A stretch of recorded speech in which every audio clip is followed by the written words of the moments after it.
Hi everyone, and warm welcome to the CloudAMQP Summit. We are so happy that so many people are here today and that we could do this meetup in collaboration together with Google. I totally agree. It's super nice to be here, and a special welcome to everyone joining online today.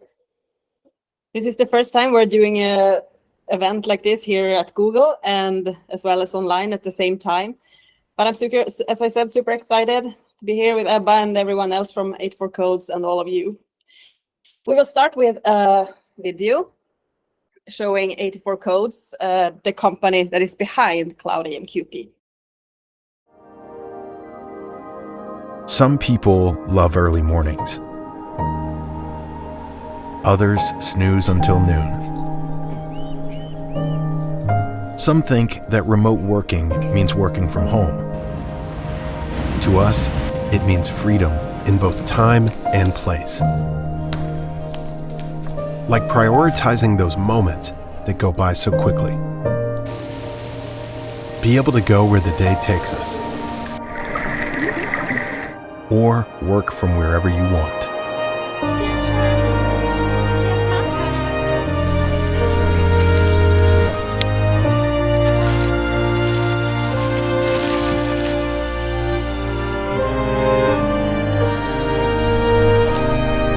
Together, at 84Codes, we are striving to let you do what you love and build the technology of tomorrow. Yes, as Lovisa said, 84Codes is the company behind CloudAMQP, and we are managing the largest fleet of RabbitMQ and LavinMQ clusters worldwide. And we have, as pioneers in the industry, more than 10 years of experience of message queuing. And the success of our services has been awarded through several awards through the years. Among others, we have the Master Gazelle and also the Financial Times fastest growing companies 4 years in a row. So I guess everyone in here are familiar with RabbitMQ and LavinMQ, or LavinMQ.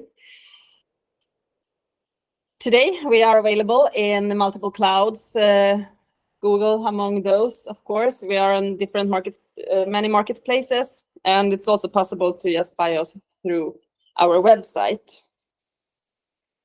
One of my favorite things at work is that I have the opportunity to go out and talk to customers about how they will use RabbitMQ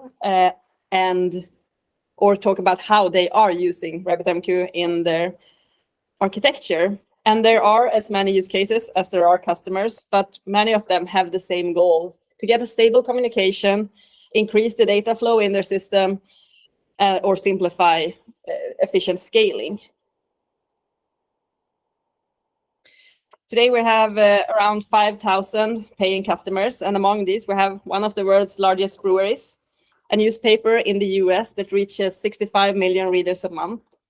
We have one of Sweden's largest payment solutions and several of the world's most famous car brands.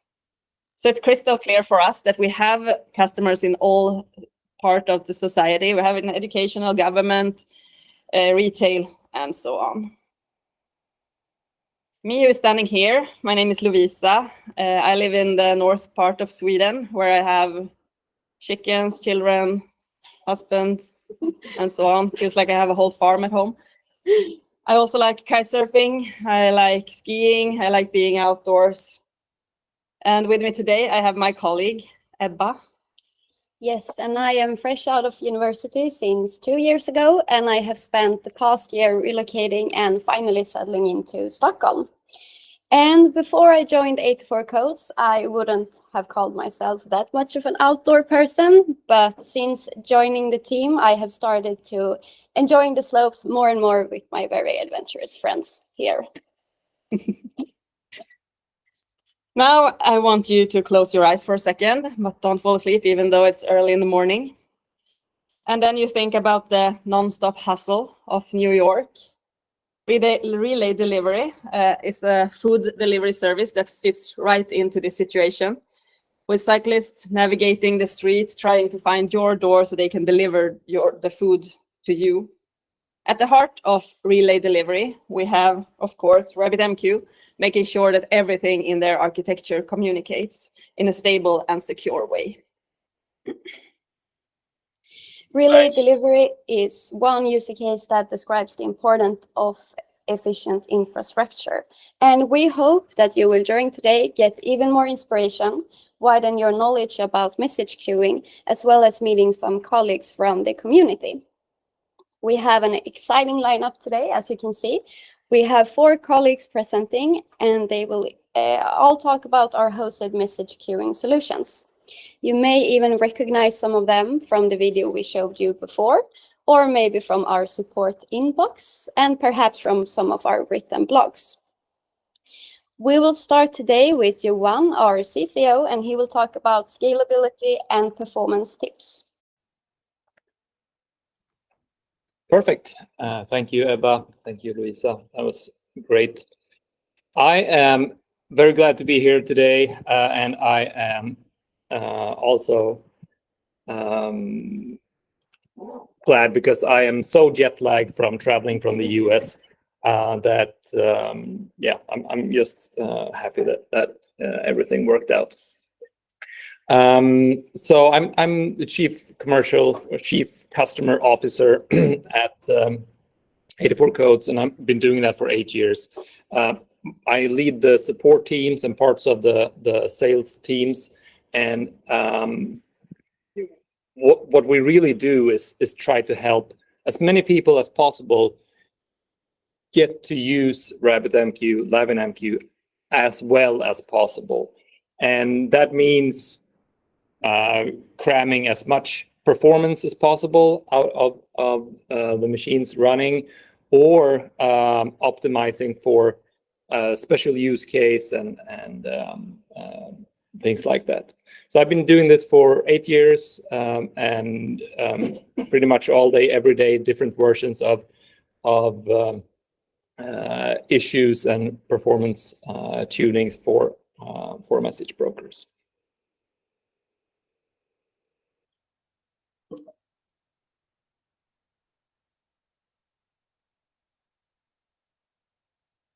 All right, we do about in terms of scaling, one of the key properties that CloudAMQP brings to the table is the possibility to scale your cluster up or down depending on what type of load you're having.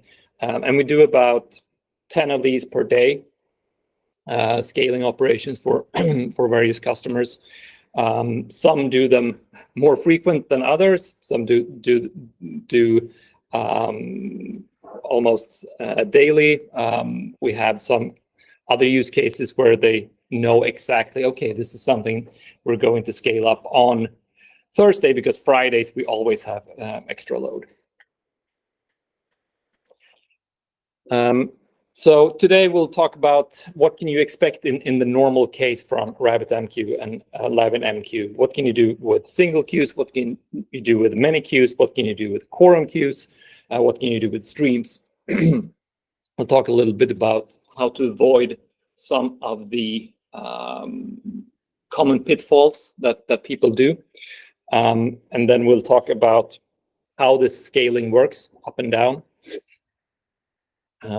We'll talk about scaling out connections. Sometimes your thing is not just about messages per second. It might be about number of queues. It might be number of connections. Some do's and don'ts for Quorum queues, latency considerations, and how LavinMQ fits into this picture.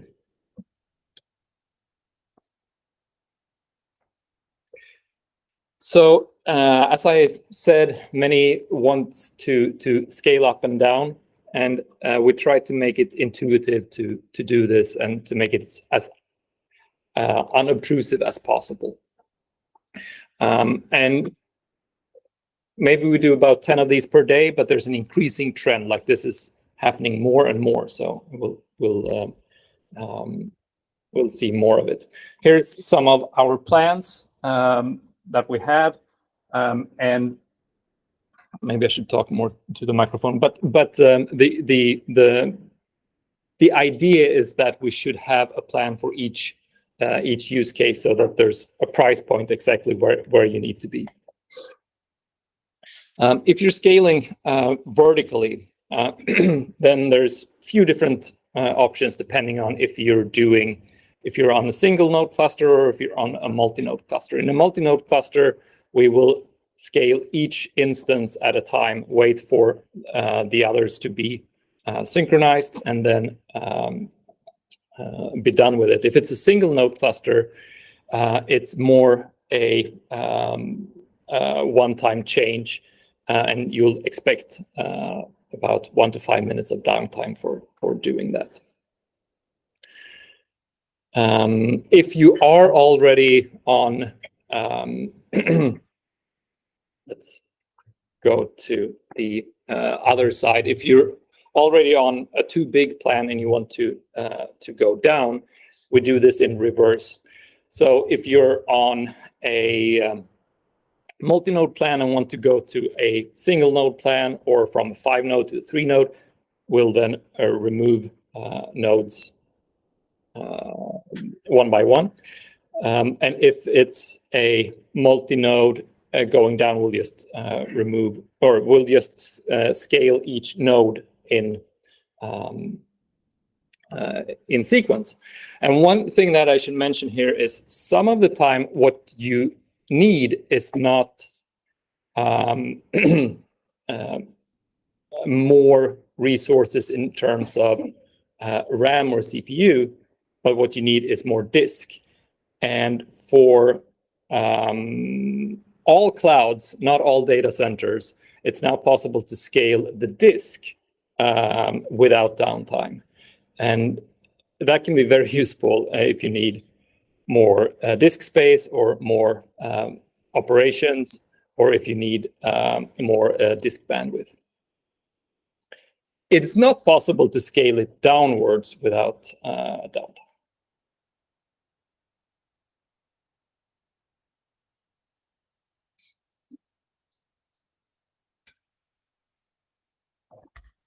All right, so let's think about baselines. So we have some type of expectations of what we will have.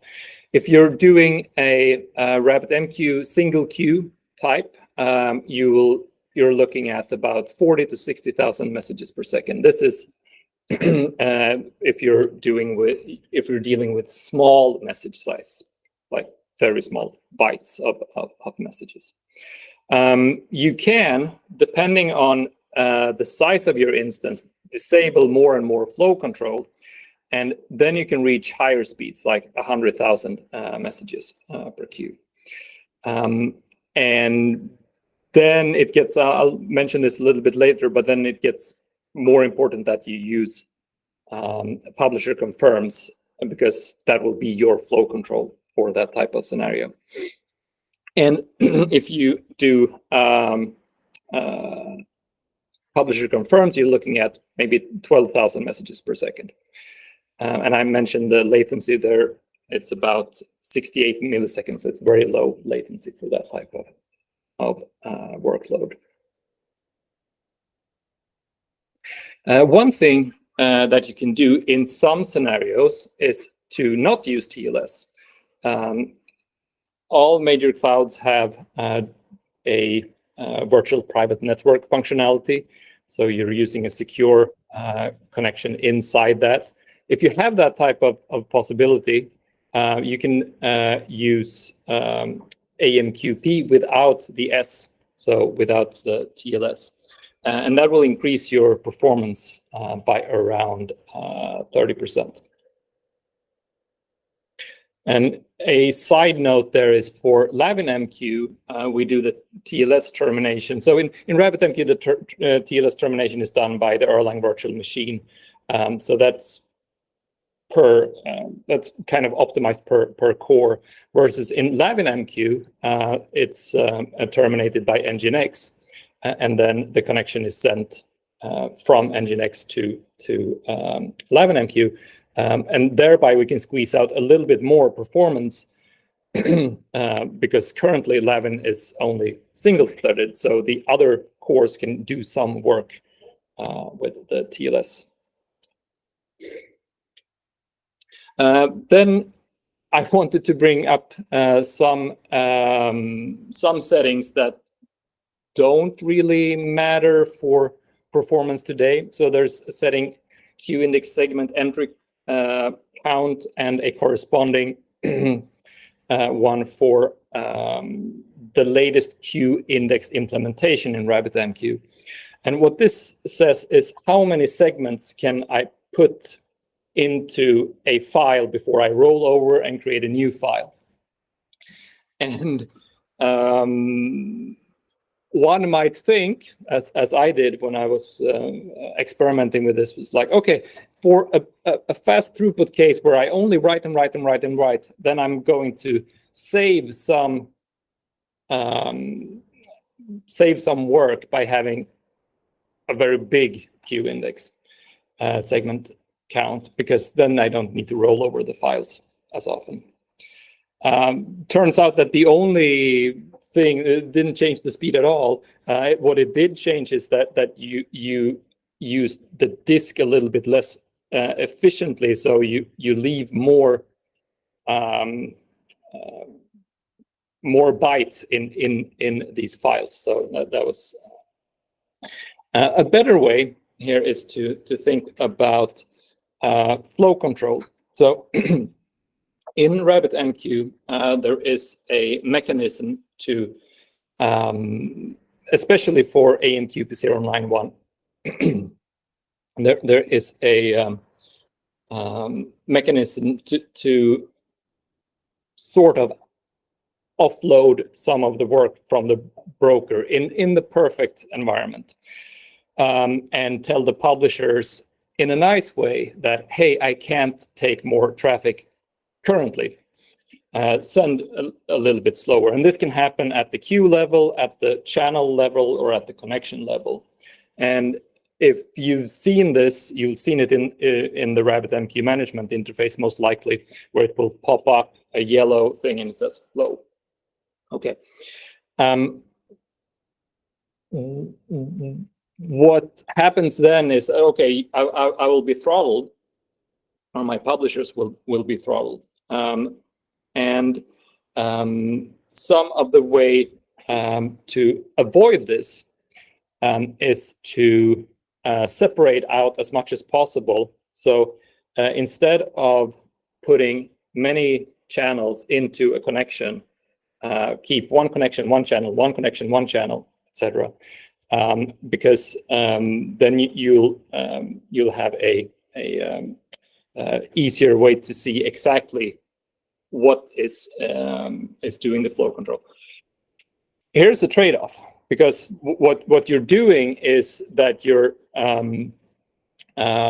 increasing the amount of RAM that's needed, and you're also going into a scenario where maybe you don't optimize for instance, large number of connections and for connection loss. Why? Because if your connection is severed, then it can be, or if all of your connections are, it's quite consuming to set up thousands and thousands and thousands of connections at the same time. Another thing to think about here is redelivery. And it will slow you down a lot from the optimal case. Why? Because you will have, in the normal case, you'll have writes, and you'll consume all the time. If you have a redelivery, it will have the writes, and then it will have a read. And especially if this goes back to the big message store, you'll have a much slower performance because you've stopped the train. So what I was hinting at there with the big message store is that today in RabbitMQ there is a queue index and a message store for each queue that you have. And this is really good if you're doing small messages. For bigger messages, currently set to 4 kilobytes, they go into a separate message store that is only one message store per virtual host. This is good if you're sending to 1,000 queues at the same time. Well, if you're not sending to 1,000 queues and you have these occasional big messages and they block, then you'll have severe throughput issues. Or I should say, you could run into severe throughput issues compared to a baseline case. Okay, let's think about performance for many queues. If you are sending out to 1,000 queues, you're looking at a latency about 68 milliseconds. And contrast that with Quorum queues, where we're talking about 270 milliseconds for the same amount. So that will give you a hint on where each queue type fits in.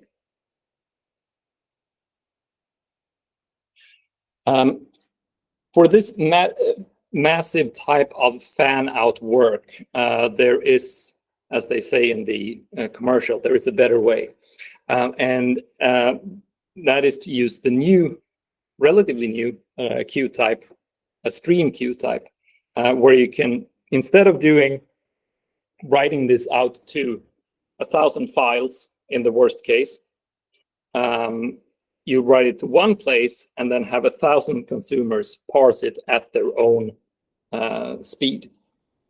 And with this new stream type, stream queue type, queue stream type, it's very easy to reach more than 1 million messages per second. And for most scenarios, when you're talking about 1 million messages per second, you will have issues in other places. Like it's not the message broker that's going to be holding you up. It's something else. An alternative way to look at the performance is, okay, how much can I do in terms of connections? And what I'm doing here is about 100,000 connections and 100,000 queues, and it's only using 7 gigabytes of memory, and we're only doing 300,000 Erlang processes. So the last part there, the Erlang processes, comes back to that in RabbitMQ 3.12, there was a rewrite of the MQTT protocol, or the MQTT protocol plug-in that handles MQTT. Before, there was about 26 Erlang processes for each connection, and that gets pricey in terms of RAM usage, but also in terms of CPU usage, because even if these processes are not doing anything, the scheduler still needs to check in on them occasionally. And yeah, so this is much better. And I should say that this could be optimized much more in terms of RAM usage, because most of the RAM usage is now dealing with these 100,000 queues, not with those 100,000 connections.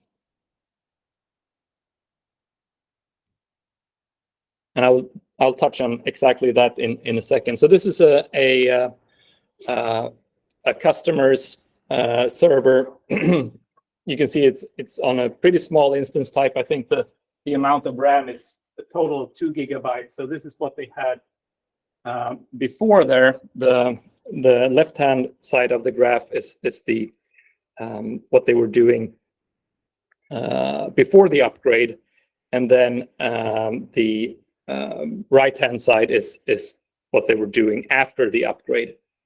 And yeah, before the upgrade, they were feeling like, oh, are we really on the right plan? Maybe we need to buy a bigger plan because we're kind of hitting the limit on RAM usage. Well, after they felt pretty good after doing that upgrade. Yeah, so those 100,000 queues that I just mentioned, you don't, for many use cases, you don't need to collect detailed statistics about, okay, what is each queue doing at each second? So you can turn it off. And then your management interface will look a bit barren compared to what you usually do. But you can still collect the overall metrics using Prometheus and so on. And with doing this, it's now possible to scale to 100,000 queues without too big of a plan, which was not possible earlier. Okay, so Quorum queues are the queues that provide the highest safety guarantees. It's backed by Raft, and there's a write ahead log, and it's first in, first out. And they provide something which is very good compared to the old classic mirrored queues, which was that in the old days, if you would lose a replica and you need to bring it back, you would need to send all the data over again, which you don't need anymore. You only need to send the delta. And when this catching up is happening, if you have a quorum, you can still send and receive data at the same time. And compare this with the classic mirrored queues, where it was, yeah, you sent all the data and you also had a blocking operation, so nothing could go in or out of the queue at that time. So if you had a long queue, it would take a long time. This should be the only replicated queue type that you use in RabbitMQ today.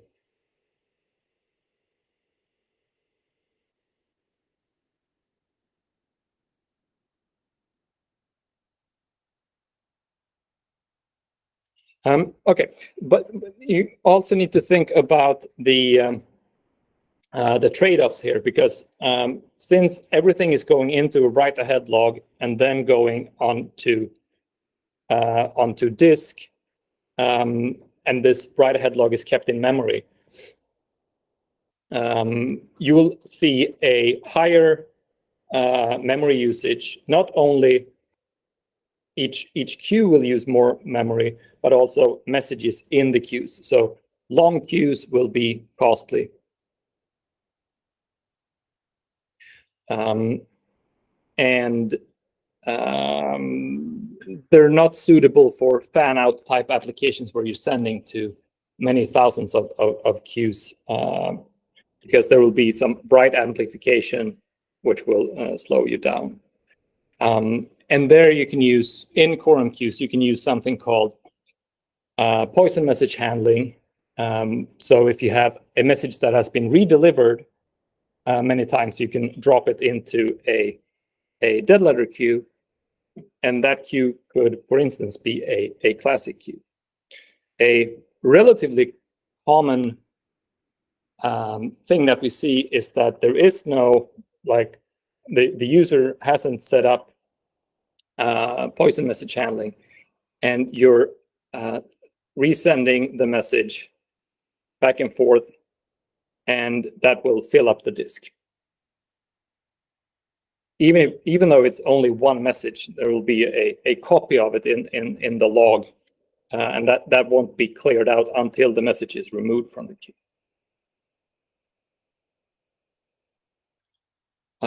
Yes, so inside these Quorum queues, there's a write-ahead log, and there's only one write-ahead log for the whole cluster. Currently, there might be a newer version of this where you can, so to say, shard out the wall files, but currently not. So this can be a potential bottleneck if you're doing very high throughput with Quorum queues. And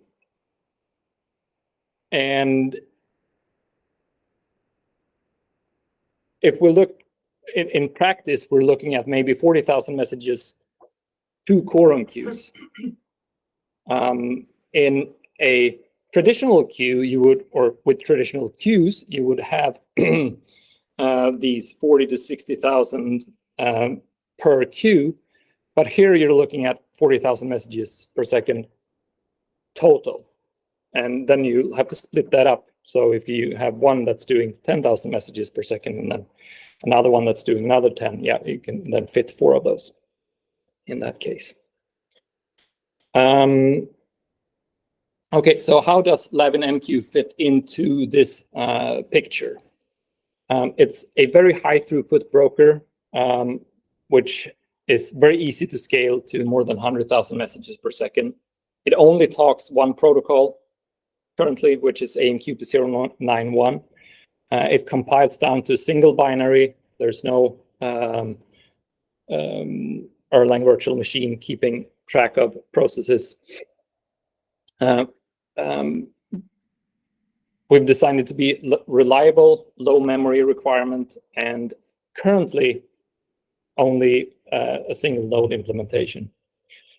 So if you need a fully downtime solution or no downtime during updates, don't go with LavinMQ today, maybe. And there is the potential for slightly higher latency for certain scenarios. And this goes back to if you have a scenario where you are sending you're fanning out messages to many queues, maybe you should be using streams instead. But let's think about this message store. Then you're in LavinMQ, there's only one message store. There is one message store per queue. So if you need to send out to thousands of queues at the same time, it can increase latency. But in general, latency is very low. We're looking at about with one outstanding confirm, you can do about 5,000 messages per second with less than 250 microseconds of latency, compared to RabbitMQ, where you can do about 1,500 messages and do a sub 1,000 microsecond latency.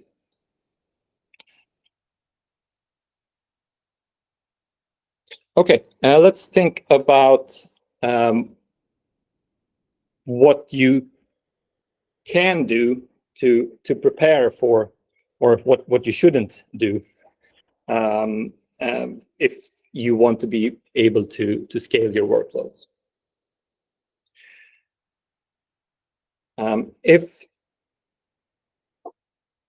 If you're in a scenario where there is a lot of data that needs to be sent to a bigger disk, so you're for some reason out of this, as I hinted at to earlier, we can now scale disks in the cloud to bigger disks, but this is usually limited to a certain time. You can only do so many upscales per time unit.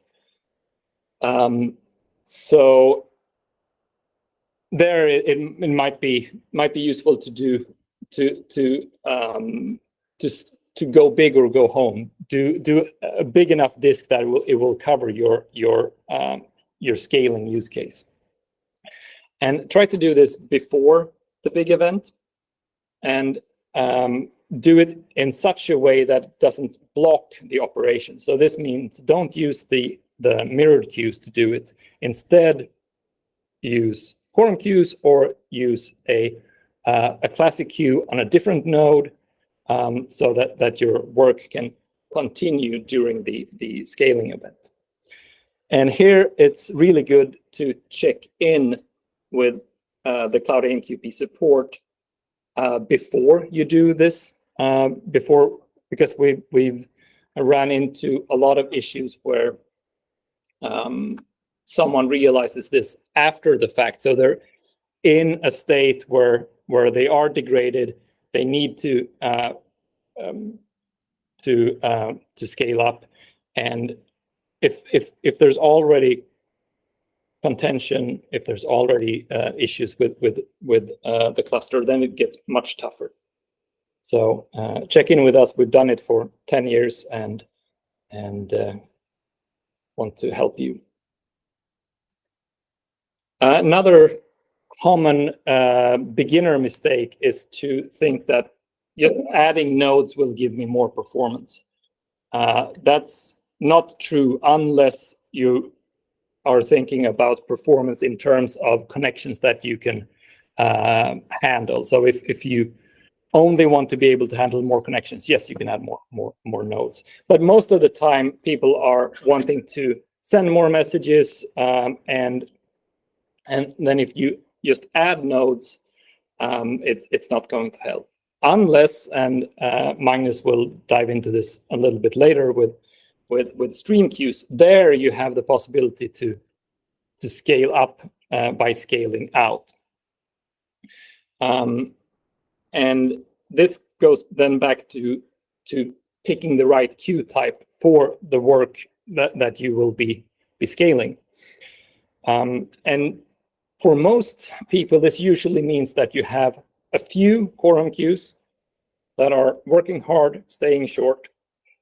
You have classic non-mirrored queues for long queues that can take a minute of potential downtime, but can reach very long, and then use stream queues for these extreme throughput scenarios, or if you need replay, or you need massive fanouts. Okay, so what's the future in terms of scaling? We always want to be more. We also want to have more potential for scaling. We want to be more elastic, and so on. So what can we see on the roadmap? So some things that we can do is do a option for auto scaling, so that you can say, if I reach these thresholds, scale me up to a bigger cluster. Another idea is to use proxies everywhere. So we currently provide a proxy that's usually on the client side, which is used for a type of load where the client wants to set up teardown a connection all the time, which is costly, and Christina will go into this a little bit more in detail later. But you could also have a proxy on the other side. You could have a proxy on the broker side that says, okay, I will hold the connection, and you will scale the infrastructure behind the scenes. This is not always possible. There are some things where it can't be done this way, but for many use cases, this is a potential.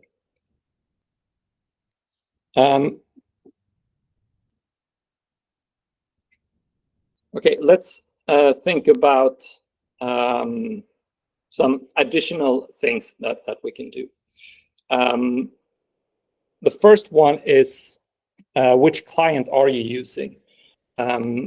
In many languages that you want to connect, there are multiple clients, and the clients have different strong sides and weaknesses. And it might be worthwhile to check if your client is the bottleneck, so to say. And we've done some tests with clients where there is an order of magnitude in speed that you can reach by just switching the client. I should say that just switching the client, that can be a massive undertaking for some people, but that is an option. The other thing is to have a synthetic version of your workload. That's also a big if, but if it's possible to have a easily replicable way of running your what you're doing, then it's much easier to tune. If we can only see it in production, then we have a lot of rules of thumbs that we can use.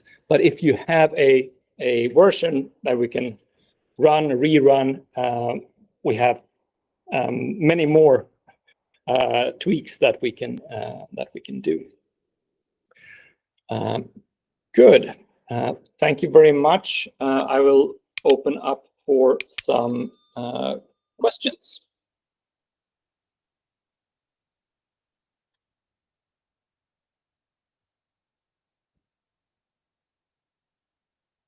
You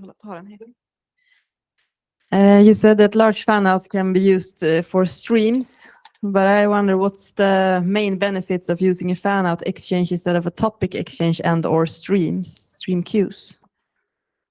I think it depends on what you want to do, or was there something special you were thinking about?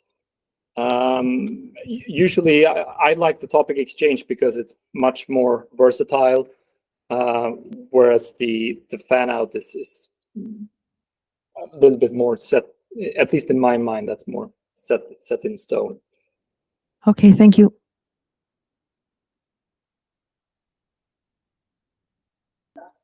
All right, we're still online. So for the online Q&A. Yes, we'll add in Annie, who is also from the support team. Hey, Annie, nice to have you here. Hey. Me too. You want to say a few words about yourself? Yeah, I'm with Johan's team as a technical support engineer from the New Zealand time zone usually. So I'm also a bit jet lagged. So see how this goes. So I will ask you a lot of questions, different ones about everything from high and low. So first I want to know if there is a feature request coming in from a customer or something you see, how do we prioritize those features requests within CloudAMQP? Yeah, I think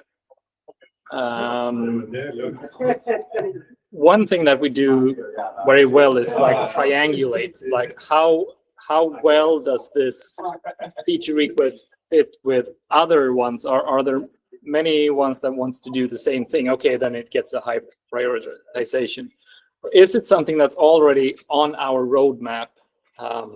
Then we can say, okay, we have thought about this. There is customer interest in it. Okay, let's go and do it. Something else? Yeah, just in general, we're very keen to get feature requests, and that's how we improve our function. And we're keen to know what you want to have. So yeah, it's good to hear about them. Thank you for that. Another question then, if you could over a day change a feature or something or add something in RabbitMQ, what would that feature be? Yeah, I think the RabbitMQ core team is on the right track with what they're doing in terms of feature development. They're fixing the flaws with what Johan mentioned, classic mirrored queues. So I think they're on track, and they're tweaking so that it can become more resource efficient.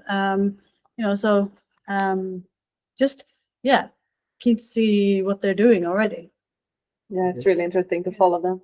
I think one thing that I would want to have is a so in RabbitMQ there's a very nice feature.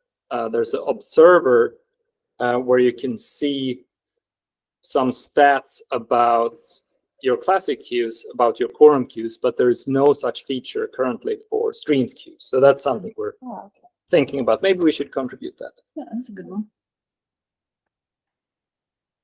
Okay, we take another one then. What's your we both of you work in support and handling a lot of questions every day. What's your What's the most successful RabbitMQ story you think you have seen? Customer that is doing something that is really successfully implemented.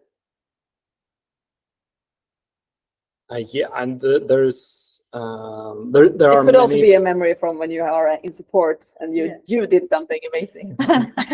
Yeah, no, I think there are many cases where we can like where we've been able to help someone that has been stuck in one way or another. Those are always like memorable. And there's been some like let's see. I think maybe some of the most fun ones are where you can find a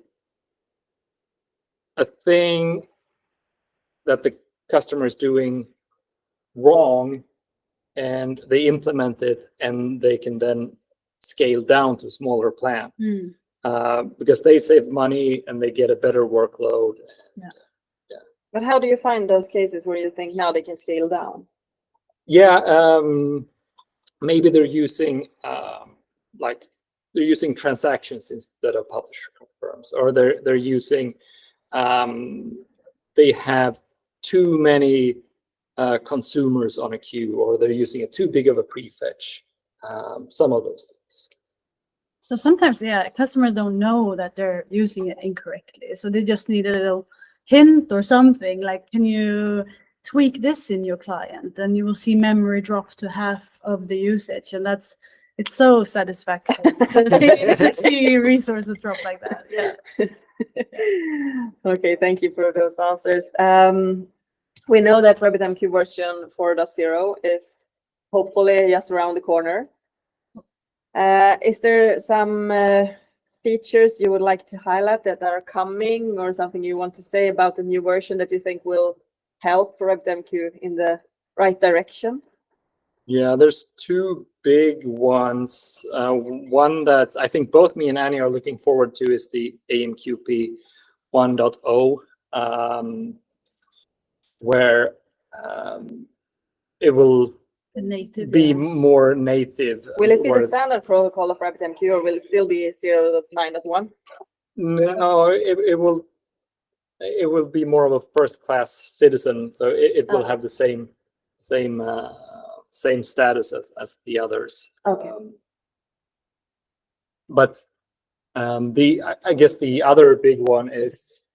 Yeah, I mean, it's just really keen to see a deprecated feature, and that's classic mirror queues. And yeah, and because that has a lot of flaws, and like you mentioned, there is a Quorum queue instead that people can use, and sometimes people just need a little push, to adapt some new features like that. And so it's good that it's getting deprecated because it has the flaws then. And with that as well. So it will be deprecated in 4.0. Classic mirror queues. Yeah. So focus on the mirroring part here. So there will still be classic queues, but not mirroring ones. And that's because one of the reasons is because there is a new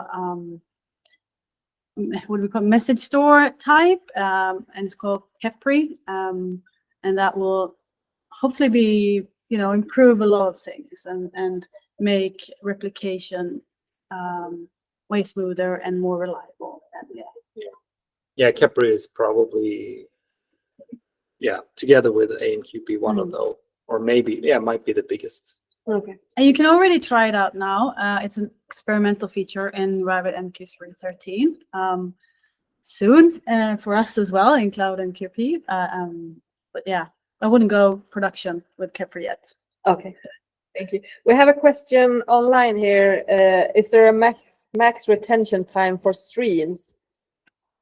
Is it possible to use infinity retention?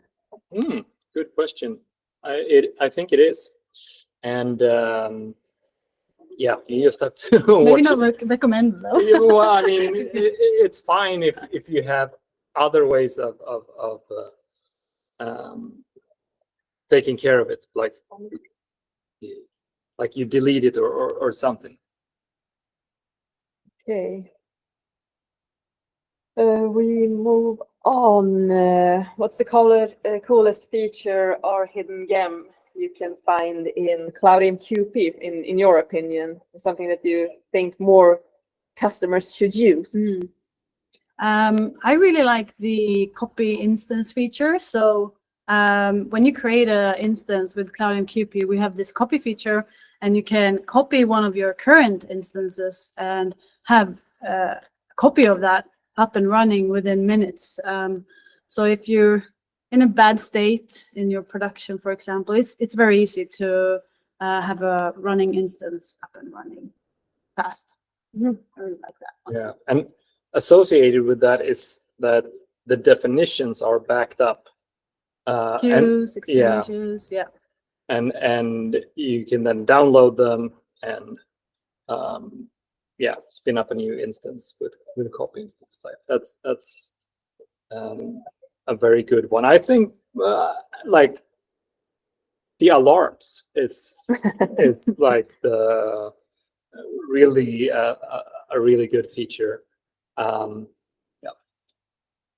Would you say that how many % of our customers do you think have set up alarm? Do you have that in your head? Do you know about that? Yeah, we have some alarms that you get by default, and we even have one alarm that you cannot disable. But which alarm is that? It's server unreachable. No, is it? Yeah. Or yeah, no. notice Oh, for yeah. notice, like if something would happen, if the cloud provider says, okay, we need to restart this. Oh, of course, that's good.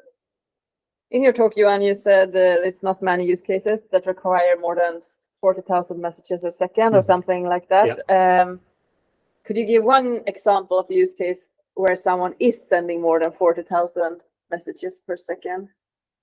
Yeah, common one is where you have telemetry data from devices. You have many devices that are sending a lot of data. There's also like if you are sending all your orders for something, then you might be looking at higher rates. Like if everything going through your store is in one pipe, then you can see that.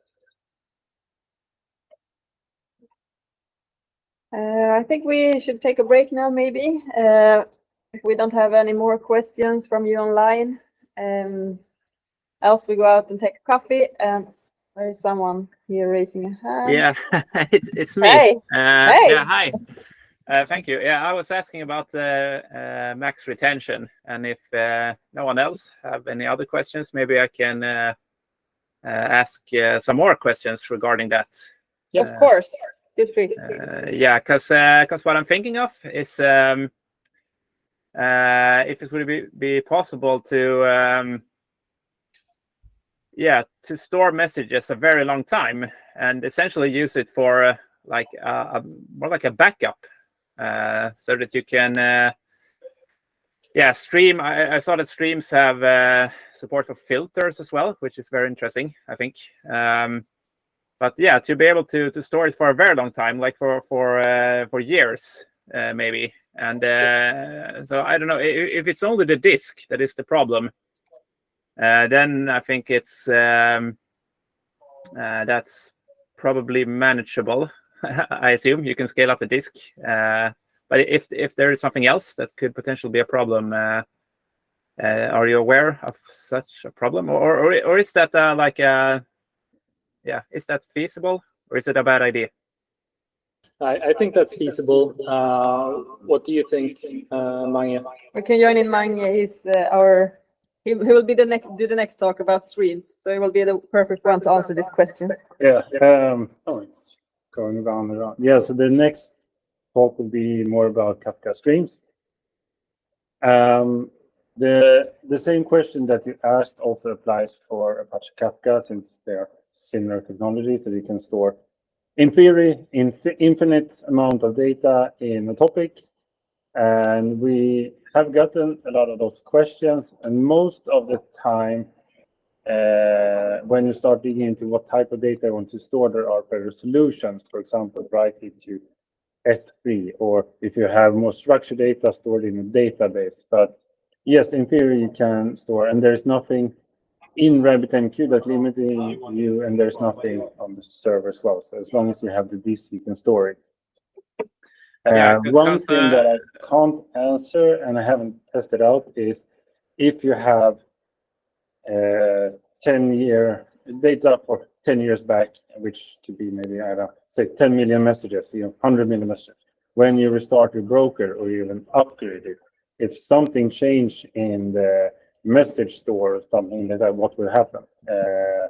That hasn't been tested yet, so that's kind of hard to answer. And so for streams is quite new. It's been around for some time as well, so it might be that the way that the storage on this maybe changes. You might find a better solution if they make new disk types or new storage systems. They change the and then you have to re-index all that old data. So in theory, yes. In practice, maybe there are other solutions that will suit you better. It's my advice. Maybe this is related to the next talk, but could you start how do you say, consuming messages from streams from a specific time? Yes. Okay, cool. You can say just both dates. So for example, 1st January this year, or you can say 20 hours ago. Both of them are valid. Okay. I don't have the exact format, but both are good. Okay, thank you very much. I was thinking about our favorite features, if we have any more, like alarms and copy instance type are really good. What do we see from the other side, from like marketing? Like, what are some popular? You mean popular features in CloudAMQP?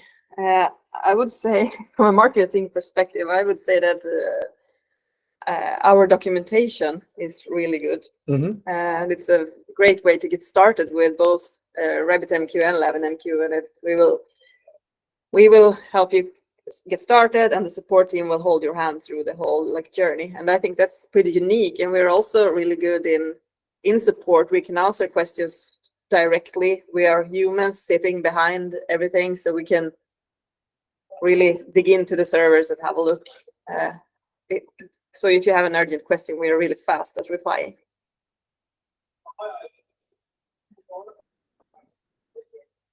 What's your favorite feature? My favorite feature, I like the diagnostics too, even though it's hard to pronounce. It gives you a very quick overview on how your cluster is doing. You can set up alarms, and we have metrics, and you can see a bunch of things, but that means you have to understand. This diagnostic page gives you a quick overview on things you should act on. It can show you red, yellow, or green, and if it's green, you're all good to go. So it's yellow, you can proceed into some red, you should act on it, either by yourself or ask us for advice. But it helps a lot of customers, and it's easy to understand. Very nice. That's a good one. One really good feature is the API. So for this type of scaling that I was talking about, where okay, we have the NHL draft is happening. So we know that there will be a lot of things happening on this day. Okay, use the API and scale up before, and you'll be good to go. So the API and the API is available through Terraform, so you can handle all these resources in Terraform too. And you can connect. You can set up an alarm to trigger a webhook, and that webhook triggers back to our APIs, and then you can build your own upscaling for now, if you want to. Yeah. Until you get around to implementing it as a feature. Yes, exactly. Well, talking about that, what's the worst use case you have ever seen?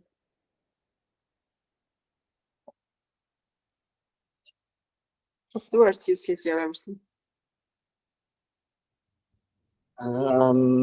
No, I think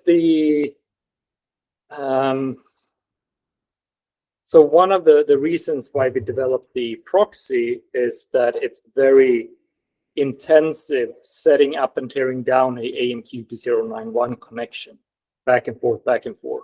So if you open a connection, open a channel, declare a queue, send a message, destroy the queue, destroy the channel, destroy the connection, and then do it over and over and over again.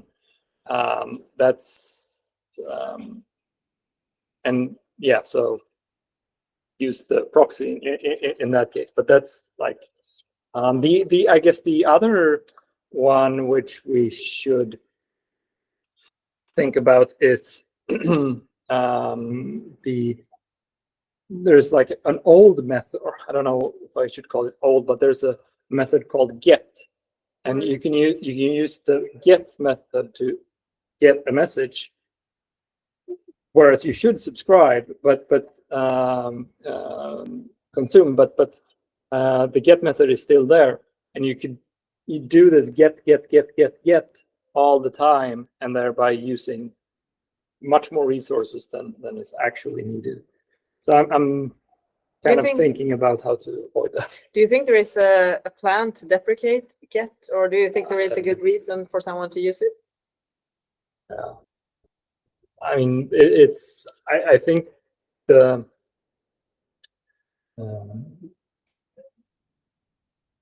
yeah, like maybe you use a get if you are doing something ad hoc to the queue.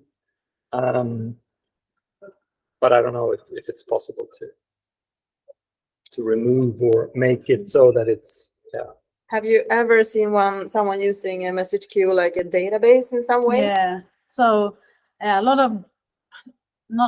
some customers send very big messages, and then, like you say, it's maybe better to send a message that reference to a blob or something bigger, and not send the whole message as a big message.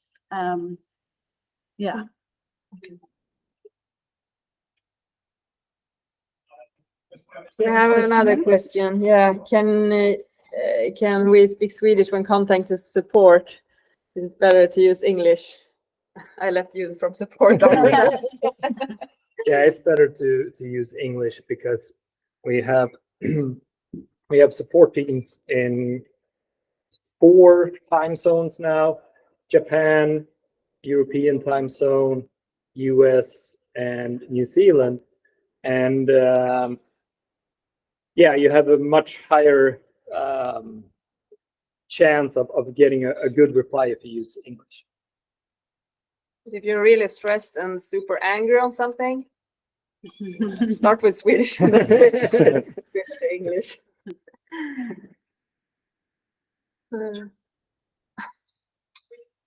Okay, I think we will go and get a coffee, and then we will. Can we take one more question?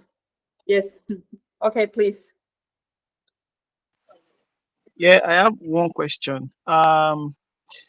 Is it possible to, like, does RabbitMQ allow sending of object types like maybe files over the message queue? Yeah, it's definitely possible to do that. Yeah. Okay. Do you think there will be any kind of maybe performance implication? So my use case for this product is some file images are being sent over to RabbitMQ. Then there's a separate service that is to pick up that message and analyze the image on the file, and then classify it as whatever it is. So I have a concern that would there ever be some performance implication because we are sending an image over the message queue rather than the traditional JSON JSON objects, basically. Yeah. No, it's a good question, and it kind of depends on how big the image is and how many you need to send. But I would say that for that use case, LavinMQ is really good because it's very fast, and the limit is basically going to be the disk bandwidth limit, and that's something that you can buy more of. So yeah. Okay, a follow-up question to that is, for LavinMQ, I haven't done much, I haven't looked at that yet, but is there like a free plan that we can use for like MVP, just to be sure that, you know, this is what we want? Yes, there is, and there's a free plan, and that might not be the best fit for like big files, but you can at least try it out. And if you need to send these bigger files, you can we can help you out and get you set up with credits to test out the dedicated plans. Okay, thank you. Perfect. There will be another opportunity to ask more questions after Magnus talk about streams.